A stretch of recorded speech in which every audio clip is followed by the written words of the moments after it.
ఓం శాంతి. ఈరోజు Murali 17 November 2024. Revise course date 30 November 2002. అవ్యక్త BapDada Murali headline: return అనే మాట యొక్క స్మృతి ద్వారా సమానంగా అవ్వండి మరియు రిటర్న్ జర్నీ యొక్క స్మృతి స్వరూపంగా అవ్వండి. ఈరోజు బాప్దాదా నలువైపులా ఉన్న తన హృదయ సింహాసనాధికారులు, బ్రుకుటి సింహాసనాధికారులు, స్వరాజ్య అధికారి పిల్లలను చూసి హర్షితమవుతున్నారు. పరమాత్మ హృదయ సింహాసనం పూర్తి కల్పంలో ఇప్పుడు అపురూపమైన అల్లారు ముద్దు పిల్లలైన మీకు మాత్రమే ప్రాప్తిస్తుంది. బ్రుకుటి సింహాసనం అయితే ఆత్మలందరికీ ఉంది, కానీ పరమాత్మ హృదయ సింహాసనం బ్రాహ్మణ ఆత్మలైన మీకు తప్ప మరెవ్వరికీ ప్రాప్తించదు. ఈ హృదయ సింహాసనమే విశ్వం యొక్క సింహాసనాన్ని ఇప్పిస్తుంది. వర్తమాన సమయంలో స్వరాజ్యాధికారిగా అయ్యారు. ప్రతి బ్రాహ్మణ ఆత్మకు స్వరాజ్యం అనేది కంఠహారం. స్వరాజ్యం మీ జన్మసిద్ధాధికారం. మిమ్మల్ని మీరు ఇలాంటి స్వరాజ్యాధికారిగా అనుభవం చేస్తున్నారా? మా ఈ జన్మసిద్ధ అధికారాన్ని ఎవ్వరూ లాక్కోలేరు అనే దృఢ సంకల్పం మీ మనస్సులో ఉంది. అంతేకాక దీనితో పాటు మేము పరమాత్మ హృదయ సింహాసనాధికారులము అనే ఆత్మిక నశ కూడా ఉంది. మానవ జీవితంలో తనువులో కూడా విశేషంగా హృదయమే గొప్పగా మహిమ చేయబడింది. హృదయం అడిగితే జీవితమే సమాప్తం. కనుక ఆధ్యాత్మిక జీవితంలో కూడా హృదయ సింహాసనానికి చాలా మహత్వం ఉంది. ఎవరైతే హృదయ సింహాసనాధికారి ఆత్మలుగా ఉన్నారో వారే విశ్వంలో విశేషమైన వారిగా మహిమ చేయబడతారు. ఆ ఆత్మలే భక్తుల కొరకు మాలలో మనులుగా స్మరింపబడతారు. ఆ ఆత్మలే కోట్లలో కొందరు, ఆ కొందరిలో కూడా కొందరిగా మహిమ చేయబడతారు. అయితే వారెవ్వరు? మీరేనా? పాండవులు కూడా ఉన్నారా? మాతలు కూడా ఉన్నారా? కనుక తండ్రి అంటున్నారు, ముద్దు పిల్లలు అప్పుడప్పుడు హృదయ సింహాసనాన్ని వదిలి దేహం అనే మట్టిపై మనసు ఎందుకు పెడుతున్నారు? దేహం అనేది మట్టి. అల్లారు ముద్దు పిల్లలు ఎప్పుడూ మట్టిలో కాలు పెట్టరు.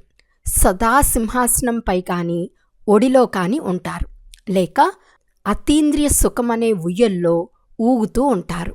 మీకోసం బాప్దాదా రకరకాల ఉయ్యాళ్ళు ఇచ్చారు.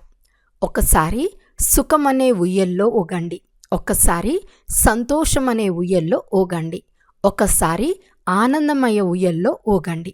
కనుక ఈరోజు బాప్దాదా నషాతో ఉయ్యల్లో ఊగేటటువంటి శ్రేష్ఠ పిల్లలను చూస్తున్నారు.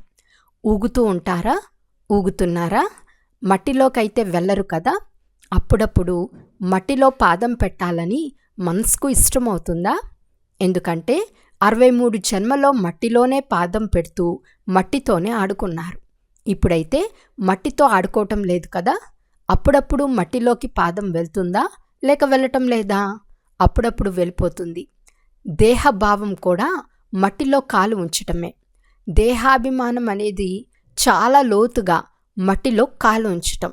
కానీ దేహభావము అనగా దేహ స్మృతి అనేది కూడా మట్టియే. సంగం యుగ సమయంలో ఎంత ఎక్కువ సమయం హృదయ సింహాసనాధికారులుగా ఉంటారో అంతగానే అర్ధకల్పం సూర్యవంశ రాజధానిలో మరియు చంద్రవంశంలో కూడా సూర్యవంశం యొక్క రాజ్యవంశంలో ఉంటారు. ఒకవేళ ఇప్పుడు సంగం యుగంలో అప్పుడప్పుడు హృదయ సింహాసనాధికారులుగా ఉంటే సూర్యవంశ రాయల్ పరివారంలో కూడా అంత కొద్ది సమయమే ఉంటారు.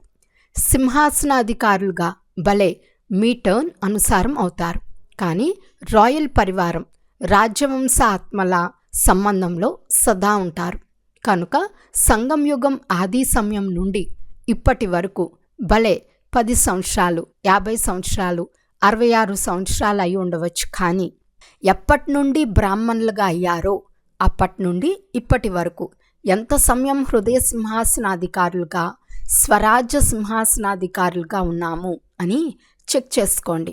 చాలా కాలం ఉన్నారా, నిరంతరం ఉన్నారా, లేక అప్పుడప్పుడు ఉన్నారా? పరమాత్మ సింహాసనాధికారులుగా ఉండేవారి గుర్తు ప్రత్యక్ష నడవడిక మరియు ముఖం ద్వారా సదా నిశ్చంత చక్రవర్తులుగా ఉంటారు. స్థూలమైన బరువు అయితే తలపైనే ఉంటుంది, కానీ సూక్ష్మమైన బరువు మనసులో ఉంటుంది. వారి మనసులో ఎలాంటి బరువు ఉండదు. చింత అంటే బరువు, నిశ్చంత అంటే డబల్ లైట్. ఏ ప్రకారమైన అనగా సేవ గురించి కానీ, సంబంధ సంపర్కాల గురించి కానీ, స్థూల సేవ గురించి కానీ, ఆత్మీక సేవ గురించిన బరువు కూడా ఉండరాదు. ఏమవుతుందో, ఎలా అవుతుందో, సఫలత లభిస్తుందో లభించదో అనే బరువు కూడా ఉండరాదు. ఆలోచించటం, ప్లాన్ తయారు చేయటం వేరే విషయం, బరువు వేరే విషయం. బరువుగా ఉండే వారి గుర్తు సదా ముఖంలో కొద్దో గొప్పో అలసట యొక్క చిహ్నాలు కనిపిస్తాయి. అలసట కలగటం వేరే విషయం, కానీ ముఖంలో కొద్దిగా అలసట యొక్క గుర్తులు కనిపించటం కూడా బరువుకు గుర్తు. నిశ్చంత చక్రవర్తి అంటే సోమరిగా ఉండాలని అర్థం కాదు. సోమరితనంలో ఉంటూ మేమైతే నిశ్చంతంగా ఉన్నాము అని అనరాదు. సోమరితనం చాలా మోసం చేస్తుంది. తీవ్ర పురుషార్థులు కూడా అవే మాటలు మాట్లాడతారు. సోమరులు కూడా అవే మాటలు మాట్లాడతారు. తీవ్ర పురుషార్థులకు సదా దృఢ నిశ్చయం ఉన్నందున ప్రతి కార్యం ధైర్యము మరియు తండ్రి సహాయంతో సఫలమయ్యే ఉందని భావిస్తారు. సోమరితనంతో ఉన్నవారు కూడా అయిపోతుంది అయ్యే ఉంది అని అంటారు.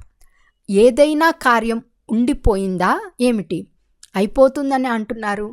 కనుక శబ్దాలు ఒకటే కానీ రూపాలు వేర్వేరు. వర్తమాన సమయంలో విశేషంగా మాయ యొక్క 2 రూపాలు పిల్లల పరీక్ష తీసుకుంటున్నాయి. మొదటిది వ్యర్థ సంకల్పాలు, వికల్పాలు కాదు, వ్యర్థ సంకల్పాలు.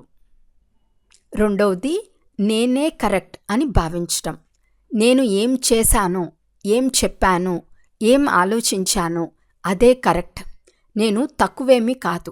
సమయ ప్రమాణంగా ఇప్పుడు ఒక మాటను సదా గుర్తుంచుకోవాలని బాప్దాదా కోరుకుంటున్నారు. తండ్రి నుండి లభించిన సర్వప్రాప్తులు, స్నేహము, సహయోగాలకు రిటర్న్ ఇవ్వాలి. రిటర్న్ ఇవ్వటం అనగా సమానంగా అవ్వటం. రెండవది, ఇప్పుడు మనది రిటర్న్ జర్నీ. రిటర్న్ అన్న ఒక్క శబ్దం సదా గుర్తుండాలి. దీనికోసం చాలా సహజ సాధనం. ప్రతి సంకల్పం, మాట మరియు కర్మను బ్రహ్మబాబాతో పోల్చి చూసుకోండి. బాబా సంకల్పం ఎలా ఉండేది, బాబా మాటలు ఎలా ఉండేవి, బాబా కర్మ ఎలా ఉండేది. దీనినే ఫాలో ఫాదర్ అని అంటారు. ఫాలో చేయటం సహజం కదా. కొత్తగా ఆలోచించే, కొత్తగా చేసే అవసరం లేనేలేదు. బాబా ఏదైతే చేశారో దాన్ని ఫాలో చేయండి. ఇది సులభమే కదా. టీచర్లు చేతులెత్తండి. ఫాలో చేయటం సహజమా లేక కష్టమా? సహజమే కదా. కేవలం తండ్రిని అనుసరించండి. మొదట ఆలోచించండి, తర్వాత చేయండి. మాటలు తూకం వేసినట్లు మాట్లాడండి అనే సామెత కూడా ఉంది కదా. కనుక ఈ విషయంలో మొదట స్వయాన్ని చెక్ చేసుకోండి. కనుక టీచర్లందరూ ఈ సంవత్సరంలో, ఇప్పుడుది ఈ సంవత్సరంలో, చివరి నెల కాదు, పాత సంవత్సరం పోతుంది, కొత్తది వస్తుంది. కొత్త సంవత్సరం వచ్చే ముందే ఏం చేయాలో దాన్ని ఏర్పాట్లు చేసుకోండి. తండ్రి అడుగుపై అడుగు వేయటం తప్ప ఇక వేరే ఏ అడుగు వెయ్యము అనే సంకల్పం చేయండి. కేవలం అడుగుజాడలను అనుసరించాలి. అడుగుపై అడుగు వేయటం సులభమే కదా. కనుక కొత్త సంవత్సరం కోసం ఇప్పటి నుండే సంకల్పంలో ప్లాన్ తయారు చేసుకోండి. ఎలాగైతే బ్రహ్మబాబా నిమిత్త భావంతో, నిర్మాణ భావంతో ఉండేవారో అలా నిమిత్త భావం, నిర్మాణ భావం ఉండాలి. కేవలం నిమిత్త భావమే కాదు, నిమిత్త భావంతో పాటు నిర్మాణ భావం 2 అవసరమే. ఎందుకంటే టీచర్లు నిమిత్తమైన వారు కదా.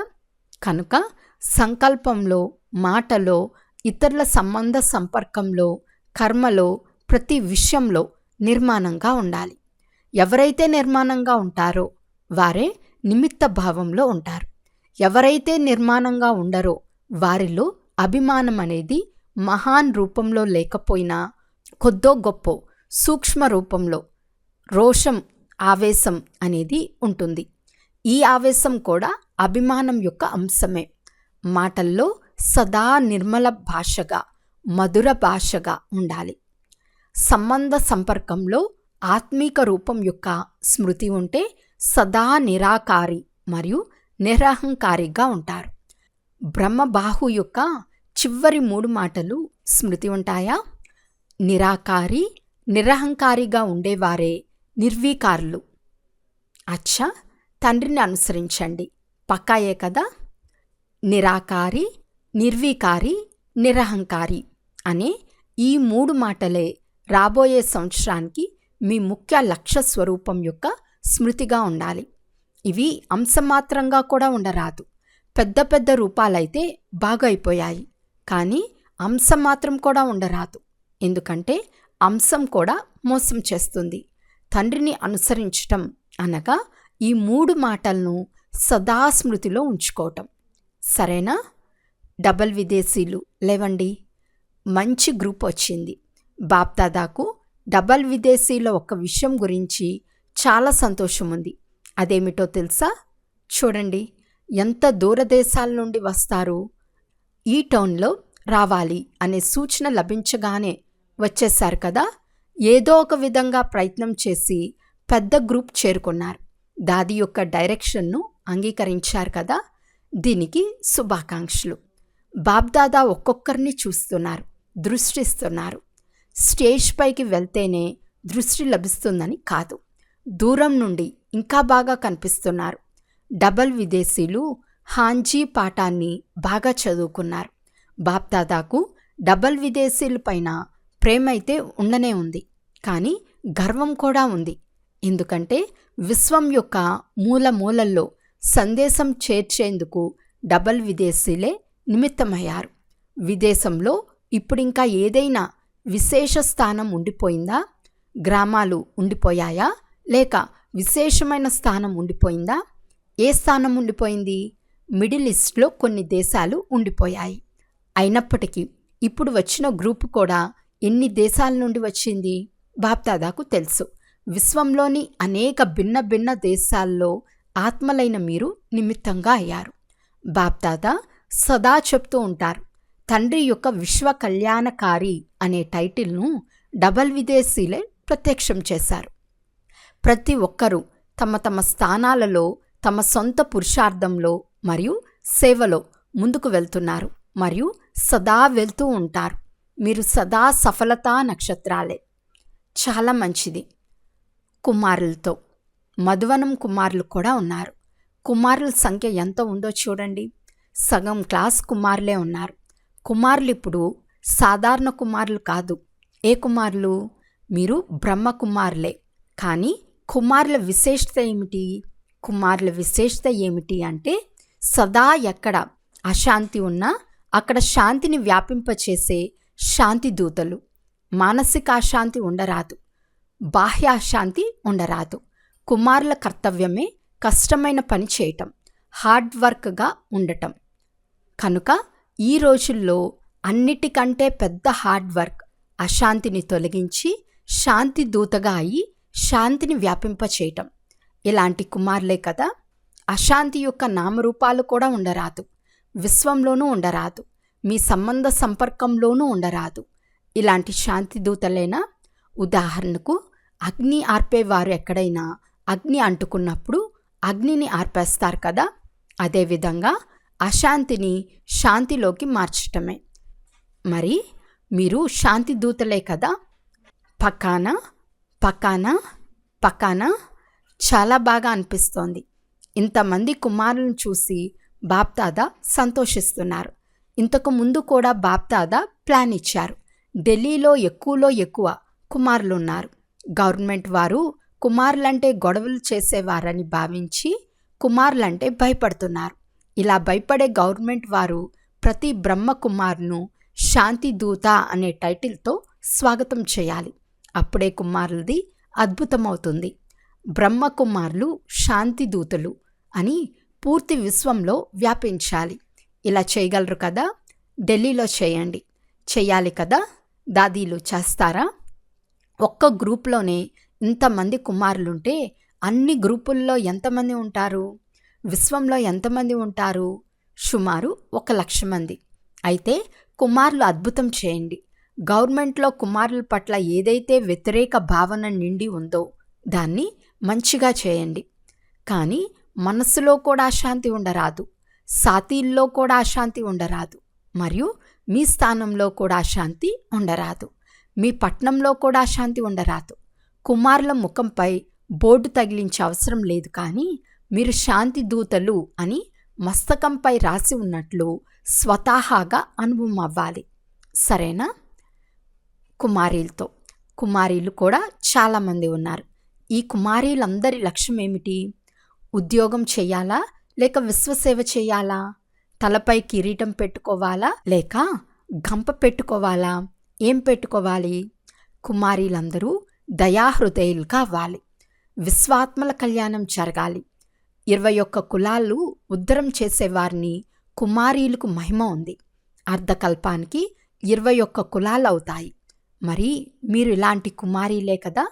ఎవరైతే 21 కులాలకు కళ్యాణం చేస్తారో వారి చేతులెత్తండి. ఒక పరివారానికి కాదు, 21 పరివారాలకు చేయాలి. చేస్తారా? చూడండి, మీ పేరు నోట్ అవుతుంది. తర్వాత మీరు దయాహృదయులుగా అయ్యారా లేక ఏదైనా లెక్కాచారం మిగిలి ఉందా అని చూడటం జరుగుతుంది. ఇప్పుడు సమయం కంటే ముందే తయారైపోండి అని సమయం సూచనిస్తుంది. సమయాన్ని చూస్తూ ఉంటే సమయం గడిచిపోతుంది. కనుక మేమందరం విశ్వ కళ్యాణి దయాహృదయుడైన తండ్రికి దయాహృదయులైన పిల్లలం అనే లక్ష్యం పెట్టుకోండి. దయాహృదయులే కదా. ఇప్పుడింకా దయాహృదయులుగా అవ్వండి. కొంత తీవ్ర వేగంతో అవ్వండి. కుమారీలకైతే తండ్రి యొక్క సింహాసనం చాలా సహజంగా లభిస్తుంది. కొత్త సంవత్సరంలో ఏ అద్భుతం చేసి చూపిస్తారో చూస్తాం. మంచిది. మీడియా వర్గం నుండి 108 రత్నాలు వచ్చారు. మంచిది. మీడియా వారు ఎలాంటి అద్భుతం చేసి చూపించాలి అంటే దాని ద్వారా మేము తండ్రి నుండి వారసత్వం తీసుకోవాల్సిందే అని అందరి బుద్ధిలోకి రావాలి. ఎవ్వరూ వంచితులుగా ఉండిపోరాదు. ధ్వనిని వ్యాపింపచేయటమే మీడియా వారి పని. కనుక తండ్రి నుండి వారసత్వం తీసుకోండి అనే ధ్వనిని వ్యాపింపచేయండి. ఎవ్వరూ వంచితులుగా ఉండిపోరాదు. ఇప్పుడు విదేశంలో కూడా మీడియా వారి ప్రోగ్రాం నడుస్తూ ఉంటుంది కదా. మంచిది. భిన్న భిన్న రూపాలలో కార్యక్రమాలను తయారు చేస్తే అవి మంచి ఆసక్తిని కలిగిస్తాయి. బాగా చేస్తున్నారు, చేస్తూ ఉంటారు, మరియు సఫలత అయితే ఉండనే ఉంది. అన్ని వర్గాల వారు ఏ సేవలు చేస్తున్నా ఆ సమాచారం బాప్దాదా వద్దకు వస్తూ ఉంటుంది. ప్రతి వర్గం వారికి తమ తమ సేవా సాధనాలు మరియు సేవ యొక్క రూపురేఖలు ఉన్నాయి. వర్గాలు వేరువేరుగా ఉన్నందున ప్రతి వర్గం వారు ఒకరితో ఒకరు రేస్ కూడా చేస్తున్నారు. రీస్ చేయకండి అంటే ఈర్ష్యపడకండి, రేస్ భలే చేయండి. ప్రతి వర్గం యొక్క ఫలితం సేవ తర్వాత ఐపీ మరియు విఐపీలు చాలామంది సంపర్కంలోకి వచ్చారు. ఇప్పుడింకా మైకును తీసుకురాలేదు, కానీ సంబంధ సంపర్కంలోకి వచ్చారు. బాప్దాదా చెప్పిన ఎక్సైజ్ గుర్తుందా? ఇప్పుడిప్పుడే నిరాకారి, ఇప్పుడిప్పుడే ఫరిస్తా, నడుస్తూ తిరుగుతూ ఈ అభ్యాసం చేయటమే బాబా మరియు దాదా యొక్క ప్రేమకు రిటర్న్ ఇవ్వటం. కనుక ఇప్పుడిప్పుడే ఈ ఆత్మీక ఎక్సైజ్ చేయండి. సెకండ్లో నిరాకారి, సెకండ్లో ఫరిస్తా. బాప్దాదా డ్రిల్ చేయించారు. అచ్చా, నడుస్తూ తిరుగుతూ పూర్తి రోజంతట్లో ఈ ఎక్సైజ్ సహజంగా తండ్రి స్మృతిని ఇప్పిస్తుంది. నలువైపులా ఉన్న పిల్లల స్మృతి అన్ని వైపుల నుండి బాప్దాదా వద్దకు చేరుకుంది. పిల్లలు ప్రతి ఒక్కరూ మా స్మృతిని ఇవ్వాలి, మా స్మృతిని ఇవ్వాలి అని భావిస్తారు. కొందరు పత్రాల ద్వారా పంపిస్తారు, కొందరు కార్డుల ద్వారా పంపిస్తారు, కొందరు నోటి ద్వారా తెలిపిస్తారు. కానీ బాప్దాదా నలువైపులా ఉన్న పిల్లలను ఒక్కొక్కరిని నయనాలలో ఇముడ్చుకుంటూ వారి స్మృతికి బదులుగా 16 రెట్లు ప్రియ స్మృతులిస్తున్నారు. బాప్దాదా చూస్తున్నారు. ఇప్పుడు ఎవరికెంత సమయం అయినప్పటికీ మెజారిటీ అందరి మనస్సులో మధువనం మరియు మధువనం యొక్క బాప్దాదా ఉన్నారు. అచ్చా, నలువైపులా ఉన్న 3 సింహాసనాల అధికారి పిల్లలకు, స్వరాజ్య అధికారి పిల్లలకు సదా బాప్దాదాకు బదులు ఇచ్చేందుకు బాబా సమానంగా అయ్యే పిల్లలకు, సదా తిరుగు ప్రయాణం యొక్క స్మృతి స్వరూప పిల్లలకు, సదా సంకల్పం, మాట మరియు కర్మల్లో తండ్రిని అనుసరించే పిల్లలు ప్రతి ఒక్కరికి బాప్దాదా యొక్క చాలా చాలా చాలా ప్రియ స్మృతులు మరియు నమస్తే. పిల్లలందరి తరపు నుండి బాప్దాదాకు ప్రియ స్మృతులు మరియు నమస్తే నమస్తే నమస్తే. వరదానము: సర్వ ఆత్మల్లో తమ శుభభావన యొక్క బీజాన్ని నాటేటటువంటి మాస్టర్ దాతా భవ. ఫలితం కోసం వేచి ఉండకుండా మీరు మీ శుభభావన యొక్క బీజాన్ని ప్రతి ఆత్మలో నాటుతూ వెళ్ళండి. సమయానికి సర్వ ఆత్మలు మేల్కోవలసిందే. ఎవరైనా వ్యతిరేకించినా కూడా మీరు దయాభావనను వదలరాదు. వ్యతిరేకత, అవమానం, నిందలు ఇవన్నీ ఎరువు చేసే పని చేస్తాయి మరియు మంచి ఫలం వెలువడుతుంది. ఎంత నిందిస్తారో అంతగా మీ గుణగానం చేస్తారు. కనుక ప్రతి ఆత్మకు మీ వృత్తి ద్వారా, వైబ్రేషన్ల ద్వారా, మాటల ద్వారా మాస్టర్ దాతలుగా ఇస్తూ ఉండండి. స్లోగన్: సదా ప్రేమ, సుఖం, శాంతి, ఆనంద సాగరంలో ఇమిడి ఉండే పిల్లలే సత్యమైన తపస్వీలు. అచ్చా, ఓం శాంతి.